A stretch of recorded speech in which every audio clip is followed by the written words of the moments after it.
बहुत सारी डिबेट्स अंबेडकर जी के साथ जुड़ी हुई हैं। तो कुछ बेसिक बातें जो पता होनी चाहिए वो ये है कि अंबेडकर जी का जो जन्म हुआ था वो एक दलित परिवार में हुआ था। और मैंने आपसे कई बार कहा कि हम जिस बैकग्राउंड में होते हैं तब हमें वो चीजें ठीक से समझ में आती हैं, जब तक हम किसी बैकग्राउंड में ना हो तब तक समझना मुश्किल है। आपने सुना होगा एक जाति है महाराष्ट्र में महार नाम की, उस जाति से उनका संबंध था। तो अंबेडकर के जीवन की एक बात यह है कि 14 संतानें इनके माता पिता की थी, ये उनमें से अंतिम बच्चे थे और पूरे खानदान में अकेला पढ़ने वाला बच्चा जिसको स्कूल जाने का मौका मिला, ऐसा परिवार था। इनके जो पेरेंट्स थे, 4 पेरेंट्स थे, वो ब्रिटिश ईस्ट इंडिया कंपनी में सैनिक हुआ करते थे। 4 पेरेंट्स मतलब पूर्वज। और जो इनके फादर थे, पिता थे, वो ब्रिटिश इंडियन आर्मी में एक सूबेदार रैंक के व्यक्ति थे।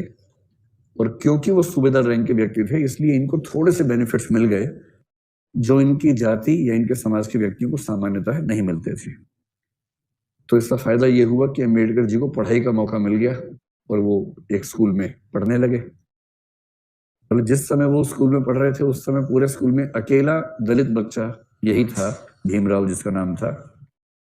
अम्बेडकर नाम तो बाद में पढ़ा, उनके गांव के नाम से पड़ गया। तो उन्होंने लिखा है, एक आत्मकथा लिखी जिसको हिंदी में कहते हैं मैं कैसे बना, मी कसा भालू मराठी में आत्मकथा है जिसमें ये सब लिखा है। तो स्कूल में एंट्री तो मिल गई पर स्कूल में बाकी बच्चों के बराबर अधिकार इनको नहीं थे। जैसे बाकी बच्चों के साथ बैठने का अधिकार नहीं था, उनसे अलग बैठना होता था। पूरे स्कूल के सारे बच्चों के लिए पानी पीने की व्यवस्था थी, इनके लिए नियम था कि अपने हाथ से पानी नहीं पी सकते हैं। कोई एम्प्लॉय स्कूल का होगा सवर्ण, वो मटके से पानी लेके दूर से इनको पिलाएगा ताकि बर्तन टच ना हो जाए।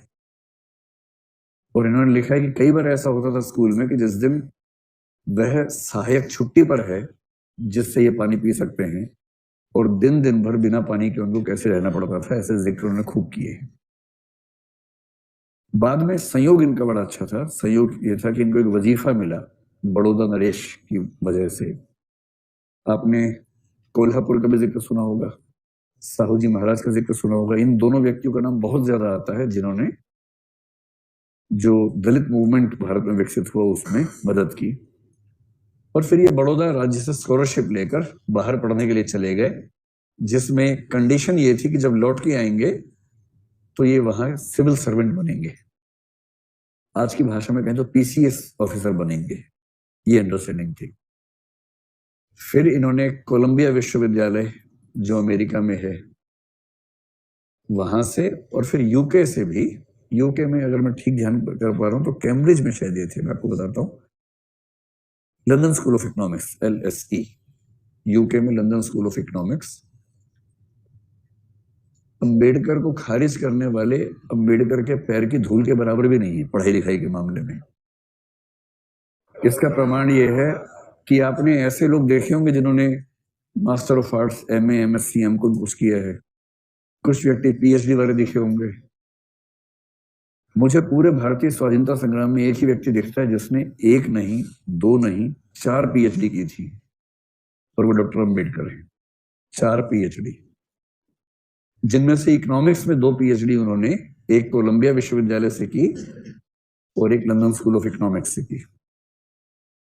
उसके बाद कानून पढ़ने का शौक सवार हुआ तो कोलंबिया विश्वविद्यालय से उसमें भी PhD LLD जिसको बोलते हैं वो हासिल की। और चौथी PhD उनको भारत में उस्मानिया विश्वविद्यालय से उनके कॉन्ट्रीब्यूशंस की वजह से मिली, जो उन्होंने एक बड़ा आंदोलन चलाया उसकी वजह से मिली। तो अंबेडकर का सौभाग्य था कि उनको पढ़ने का मौका मिला, और जब मिला तो उन्होंने इस पढ़ाई का पूरा फायदा उठाया। और जब इतना कुछ समझ लिया तो फिर उनको लगा कि मुझे कुछ लिखना भी चाहिए, मूवमेंट्स भी करने चाहिए। तो ये सब जब हुआ तो उसके बाद उन्होंने कई आंदोलन किए। उनके स्कूल के अनुभव तो आप जानते ही हैं कि पानी भी पीना है तो कोई होना चाहिए वरना पानी मिलेगा नहीं पीने को। उनके जीवन के 2 अनुभव और रोचक हैं, जानने चाहिए आपको। जब वो बड़ौदा में सिविल सर्वेंट थे, मतलब PCS ऑफिसर थे, तो वहां रहना भी था उनको। तो रहने के लिए घर ढूंढ रहे थे। उन दिनों नागपुर में भी उन्होंने ये सब प्रयोग करके देखे थे। घर ढूंढते थे तो जैसे ही पता लगता था कि ये व्यक्ति दलित जाति का है, उसके बाद घर नहीं मिलता था। मतलब कहने की बात है कि स्वाधीन भारत है, आधुनिक भारत है, बड़े शहरों में ऐसा नहीं होता है। 21वीं सदी में भी दिल्ली के मुखर्जी नगर में ऐसा होता है। आपको पता नहीं इस बात का आइडिया है या नहीं। बहुत सारे बच्चों को रूम इसलिए नहीं मिलता है कि वो मुसलमान हैं या किसी और धर्म के हैं। बहुत सारे बच्चों को तो इसलिए नहीं मिलता कि हरियाणा के हैं। मैं तो खुद वहां से हूँ। लेकिन ये ट्रेंड पिछले 5-7 साल का है, उसमें उनकी भूमिका भी ठीक ठाक रही है ऐसा ट्रेंड बनाने में। और अगर कोई बच्चा दलित बैकग्राउंड से है, उसको कमरा मिले, इसमें भी रिस्क है कि शायद ना मिले। आपको आश्चर्य होगा, लेकिन ऐसे केसेस हुए हैं पिछले 10 साल के अंदर, बहुत बड़े केसेस हुए हैं मुखर्जी नगर में ही। तो अंबेडकर ने कई घर ढूंढे, कोई घर उनको नहीं मिला, सिर्फ इसलिए कि वो शूद्र थे। अंत में एक घर उनको मिल गया। उनका दोस्त और वो गए बात करने के लिए, बातें हुई, पढ़ा लिखा आदमी था। मकान मालिक ने पूछने की जरूरत ही नहीं समझी कि आप किस जाति से हैं। इन्होंने बताया नहीं। ये क्यों बताए? तो घर मिल गया रहने को, उसमें रहने लग गए। और फिर एक दिन जब सुबह उठे तो इन्होंने सुना कि बहुत शोर आ रहा है आसपास से। और जब झांक के देखा तो सैकड़ों लोग हथियार लेके घर के बाहर खड़े हुए थे।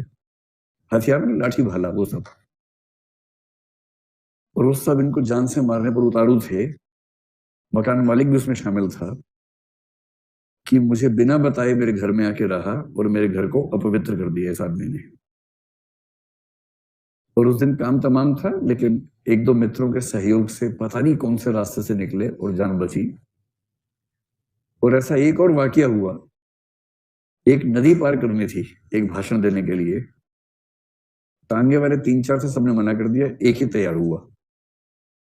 उस तांगे पर बैठ के नदी पार कर रहे थे। रास्ते में पुल, उस समय बहुत कच्चे टाइप का पुल था, और रास्ते में उस तांगे का पहिया निकल गया और तांगा नदी में गिरते गिरते बचा। खैर, ये बच गया किसी तरह से। बाद में पता चला कि वो एक साजिश थी कि इस व्यक्ति को नदी के ऊपर ले जाओ और जो पहिया है उसको लूज कर दो, ताकि रास्ते में ये नदी के अंदर गिरे और इसकी मौत हो जाए। ये सारे इंसिडेंट्स अंबेडकर ने अपने साथ झेले थे। आप समझ सकते हैं कि एक व्यक्ति जब वंचित वर्ग से आएगा, खूब पढ़ लिख जाएगा, अधिकारों की मांग करेगा, तो जो समाज का तबका पहले से पावर में है वो उसको आराम से एक्सेप्ट करेगा या उसको रोकना चाहेगा।